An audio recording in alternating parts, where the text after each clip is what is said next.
Yes students, सबसे पहले बात करते हैं किंगडम मोनेरा की।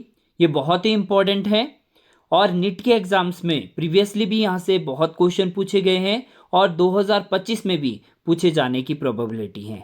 So let's start with the kingdom Monera.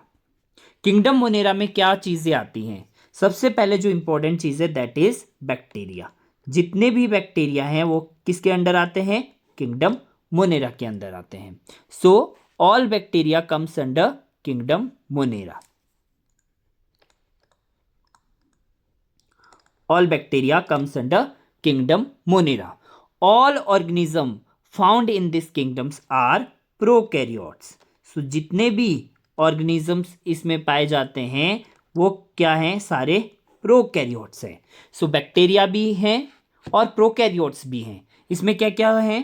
इसमें है blue green algae, blue green algae and bacterium, blue green algae and bacterium.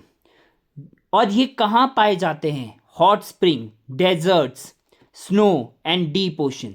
सो ये सभी हैबिटेट्स में पाए जाते हैं, जैसे हॉट स्प्रिंग्स में भी पाए जाते हैं, डेजर्ट्स में भी पाए जाते हैं, स्नो में भी पाए जाते हैं एंड डीप ओशियंस में भी पाए जाते हैं। ये सभी क्या हैं?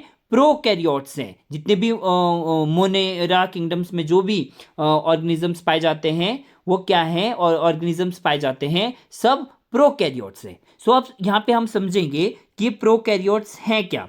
सो प्रोकैरियोट्स का मतलब है do not have a definite nucleus. So do not have definite nucleus. So ये क्या है? प्रोकैरियोट्स हैं। और प्रोकैरियोट्स का क्या मतलब यहां पे? कि do not have a definite nucleus, they can be autotrophs.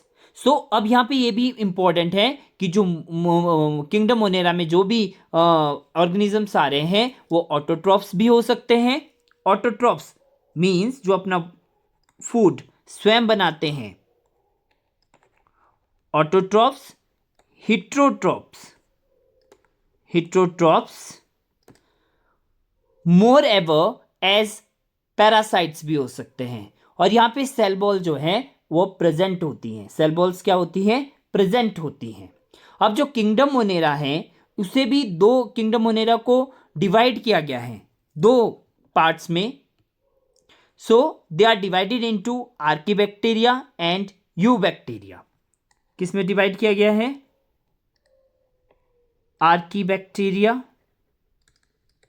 and second is eubacteria.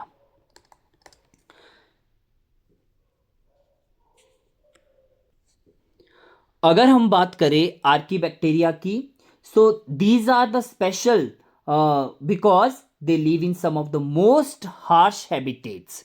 सो ये क्यों स्पेशल है? क्योंकि ये कहाँ रहते हैं? मोस्ट हार्श हैबिटेट्स में रहते हैं, जैसे जहां पे बहुत ज़्यादा सॉल्टी एरिया हो। अब एक्सट्रीम सॉल्टी एरियाज को क्या बोला जाता है? हेलोफिल्स। ये भी इंपॉर्टेंट है डियर स्टूडेंट्स, और ये क्वेश्चंस पेपर में भी पूछा जाता है। हेलोफिल्स कौन से एरिया को बोले जाता है? एक्सट्रीम सॉल्टी एरियाज को। हॉट स्प्रिंग्स, उसको क्या बोला जाता है? हॉट स्प्रिंग को थर्मो एसिडोफाइल्स, थर्मो एसिडोफाइल्स। हेलोफिल्स क्या थे? एक्सट्रीमी सॉल्टी एरिया को हेलोफिल्स, हॉट स्प्रिंग्स को thermo acidophiles and marshy area जहां पे मीथेन ज्यादा हो, मिथेनोजेंस, मिथेनोजेंस।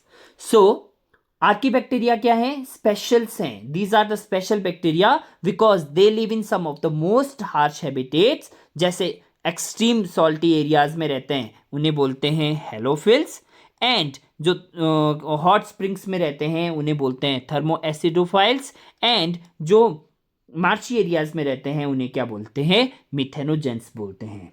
जो आर्कीबैक्टीरिया है वो different from other bacterias in having a different cell wall structures. इनमें क्या होता है? डिफरेंट सेल वॉल स्ट्रक्चर होता है। ये बहुत ही इंपॉर्टेंट है और नीट के एग्जाम्स में भी ये क्वेश्चन पूछा गया है 2014 में, और यहाँ से क्वेश्चन नीट 2010 में भी पूछा गया था, और जो ALPMT का एग्जाम हुआ नीट 2016 में भी यहाँ से क्वेश्चन पूछा गया है। सो ये डायरेक्ट क्वेश्चन यहाँ पे NCERT में से जो है नीट के एग्जाम्स में आता है। सो आर्कीबैक्टीरियाज क्या है, they are differ from the other bacteria in having a different cell wall structure, and this feature is responsible for their survival in extreme conditions, क्योंकि उनमें डिफरेंट सेल स्ट्रक्चर होता है, इसीलिए वो क्या है, सर्वाइव कर जाते हैं किसमें, एक्सट्रीम कंडीशंस में। अब जो मिथेनोजेंस हैं, मिथेनोजेंस क्या है, are present in the gut of several ruminant animals. Ruminant animals कौन कौन से होते हैं, काउ, एंट, काउज होते हैं, buffaloes, and they are responsible for the production of methane. Responsible for production of methane. Methane क्या है, एक बायोगैस है। मीथेन क्या है, एक बायोगैस है from the Dang of these animals. जो गोबर में से निकलती हैं, कौन सी गैस निकलती है, मीथेन गैस निकलती हैं। सो जो मिथेनोजेंस है are present in the gut of several ruminant animals such as cows, buffaloes, and they are responsible for the production of methane biogas from the dung of these animals. अब क्या है dear students, यहाँ पे NEET के जो exams में question पूछा भी गया था प्रीवियसली कि which of the following are likely to be present in deep sea water. Deep sea water में कौन सा वो जो लाइकली टू बी प्रेजेंट रहते हैं, और वो क्या रहते हैं, वो प्रेजेंट रहते हैं archaebacteria. So archaebacteria are likely to be present in deep sea water. ये क्वेश्चंस प्रीवियसली पूछा गया है नीट के एग्जाम्स में। So this is all about archaebacteria. Next is eubacteria.